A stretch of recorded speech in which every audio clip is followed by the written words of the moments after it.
Christopher Nolan was born on July 30, 1970, London. Over the course of 15 years of filmmaking, Nolan has gone from low-budget independent films to working on some of the biggest blockbusters ever made.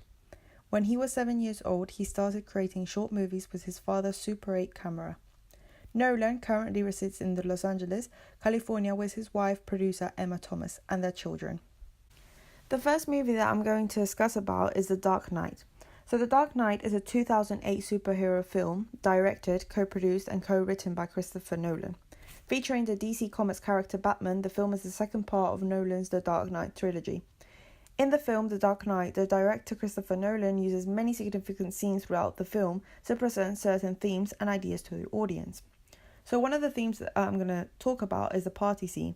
When the Joker is holding a knife directly to Rachel's face, the camera is only focusing in both characters but blurs all the other people that are around them or behind them. This creates a sensation of intimidation as the main focus are only them. Before the Joker had the knife on her face, she says, "Okay, stop." So you can think that Rachel's a strong and brave woman that's going to be able to stop what the Joker is doing in that moment. But when he holds her face and starts telling the story of his past, you can see by the expression of her face that she is very scared of him. Each time the Joker appears, they always make him look like he's the only one in the room, creating a sensation that he is dominant over the other people. And while the Joker is on screen, the scene always passes very slow, but when Batman is on the screen, the pass is very fast. This is used to demonstrate the contrast between the Joker and Batman. The next scene that I'm going to talk about is the bank robbery scene. So in the bank robbery scene, you can see that there's a lot of over-shoulder mid-shot with a high angle, and this angle allows the audience to look down to the character. There are also a lot of long shots that can show the whole body language of the characters. When the three characters are in the car, the shot allows you to understand that they are showing towards where they are going and that they are going to commit a crime. In the bank, you can see the setting, which is filled with scared people as the bank is being robbed. The costumes are simple suits with clown masks, and the robbery was done in a natural light daytime. The next movie I'm going to talk about is Interstellar. Interstellar is a 2014 epic science fiction film, directed, co-written and co-produced by Christopher Nolan. Brothers Christopher and Jonathan Nolan wrote the screenplay, which had its origins in a script Jonathan developed in 2007. Nolan produced the film with his wife Emma Thomas. The first scene that we're going to analyse is the years of messages scene, so you can understand that the characters haven't had any communication with their families, and that this is an emotional moment for the protagonist that is going to see through the videos that his son and his daughter have grown up.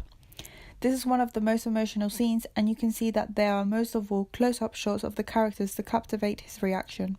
In this movie, each time the sound becomes louder and more intense, so does the scene. Christopher Nolan employs many techniques to ground us in the strange future.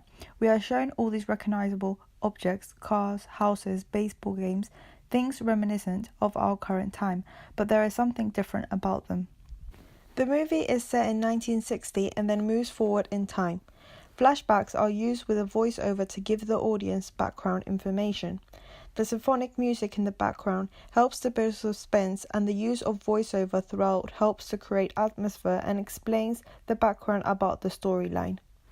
The last movie I'm going to talk about is Inception. Inception is a 2010 science fiction film written, co-produced and directed by Christopher Nolan and co-produced by Emma Thomas. The film stars Leonardo DiCaprio as a professional thief. In this movie, you can see shots such as shoulder shots, extreme close-up, point of view, high angle, and extreme long shot. The first scene is the opening scene, and you can see that the lighting is dark and the main focus is on the protagonist's face. Later on, we can see an over-the-shoulder shot introducing the new people in the scene. There are several close-ups and back-and-forth shots. In this scene, you can analyse the personality of the protagonist, since he looks very formal and very presentable, but at the same time he's very intelligent because he has very high abilities of stealing, so he could run away with the envelope that he wanted, but the other two characters were very confused, thinking that he didn't take it, but he actually did. Nolan has been described as one of the most innovative storytellers and image maker at work in movies today. He is a self-taught filmmaker. Some of Christopher Nolan's style is that he keeps his camera moving or panning during tense dialogues, and some of the scenes you can see that are moody, dark and dramatic. He also uses storytelling techniques such as flashbacks and points of views. Normally, his dialogue scenes are with close-ups. The majority of movies are in modern locations. Extreme close-ups usually involve in characters' hands.